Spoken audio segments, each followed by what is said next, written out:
Assalamualaikum warahmatullahi wabarakatuh. Kembali lagi di channel Ekonomi Pesat SMA Pusdegeri Cibinong. Kali ini kita akan belajar mengenai siklus akuntansi perusahaan jasa. Ya, sebelumnya kalian sudah mempelajari mengenai bagaimana cara menganalisis transaksi dan membuat transaksi persamaan dasar akuntansi. Di sini kita perlu ketahui dulu mengenai macam-macam atau penggolongan perusahaan. Berdasarkan operasinya, perusahaan terbagi menjadi perusahaan jasa, perusahaan dagang, dan perusahaan manufaktur. Perusahaan jasa adalah perusahaan yang menjual jasa di sini ya. Kemudian perusahaan dagang ini membeli barang untuk dijual kembali, sedangkan perusahaan manufaktur adalah perusahaan yang mengolah bahan mentah menjadi barang jadi. Karakteristik perusahaan jasa di sini pelayanannya adalah pelayanan jasa. Pendapatan itu berasal dari penjualan atas jasa. Tidak terdapat harga pokok penjualan karena tidak ada pembelian barang di sini ya. Kemudian laba diperoleh dari pendapatan dikurangi dengan beban-beban. Untuk jenis-jenis pendapatan dan beban sudah kita bahas di pertemuan sebelumnya ya. Selanjutnya karakteristik perusahaan dagang. Yang pertama adalah membeli barang untuk dijual kembali. Jadi membeli dulu baru dijual. Baru di sini pendapatan berasal dari hasil penjualan barang. Terdapat harga pokok penjualan untuk menentukan laba. Karena nanti harga beli itu kan nanti akan dibandingkan dengan harga jualnya. Jika harga jualnya lebih tinggi, maka di sini akan memperoleh laba. Kemudian beban operasional terdiri dari beban penjualan dan administrasi umum. Sementara karakteristik perusahaan manufaktur di sini memproduksi barang jadi. Ini jelas memproduksi. Kalau tadi perusahaan dagang tidak memproduksi ya, hanya membeli untuk dijual kembali. Pendapatan berasal dari hasil penjualan produksi barang kepada perusahaan dagang dan retailer. Jadi dia produksi barang kemudian dia jual kepada perusahaan dagang maupun retailer. Terdapat perhitungan harga pokok produksi untuk menentukan biaya produk barang. Kemudian terdapat harga pokok penjualan karena dia menentukan penjualan barang juga. Biaya produksi terdiri dari biaya bahan baku, biaya tenaga kerja langsung, dan BOP. Beban operasionalnya terdiri dari beban penjualan dan administrasi umum. Sedangkan perusahaan menurut badan hukumnya di sini ada perusahaan perseorangan. Itu perusahaan yang dimiliki oleh perseorangan jelas ya.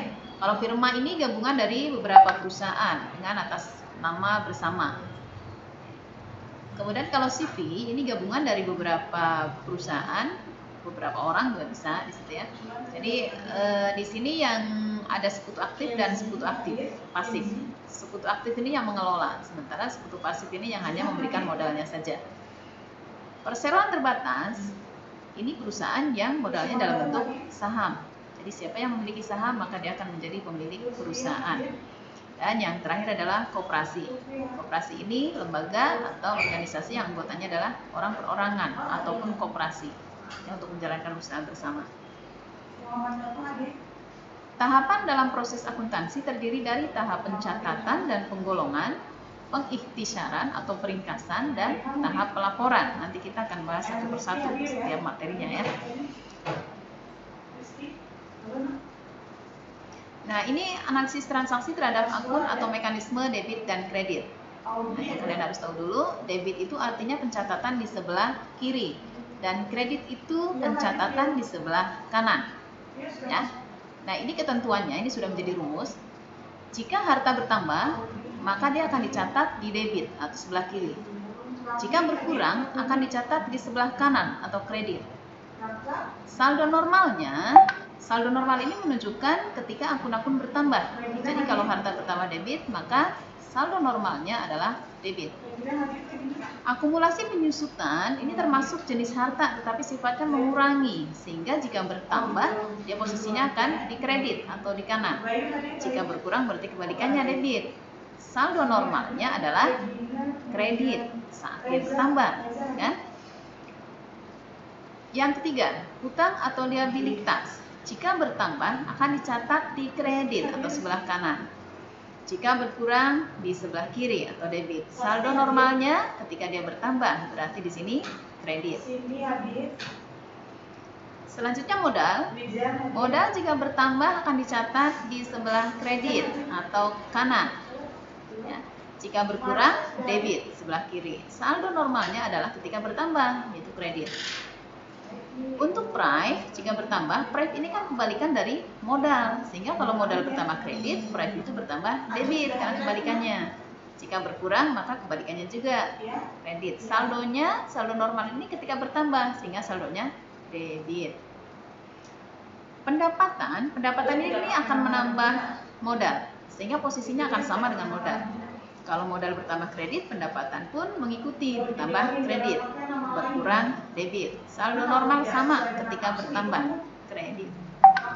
Dan yang terakhir adalah beban atau biaya.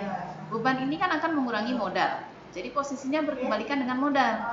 Kalau modal bertambah kredit, berarti beban bertambah debit, kebalikannya. Berkurang kredit. Saldo normal ketika akun-akun bertambah. Jadi bertambah debit berarti saldo normalnya debit. Ini sudah ketentuan, kalian harus pahami ini ya. Untuk juga sudah hadir? Ya. Itu mengenai penggolongan perusahaan, kemudian mengenai aturan kaidah debit dan kredit. Itu kalian harus benar-benar pahami mengenai macam-macam perusahaan, kemudian aturan atau kaidah debit dan kredit. Saldo normal itu selalu ketika akun bertambah. Demikian untuk materi siklus akuntansi perusahaan jasa di tahapan awal. Terima kasih. Assalamualaikum warahmatullahi wabarakatuh. Harus ini? Ya. Oke. Berarti kita tinggal tunggu dari Regina ya.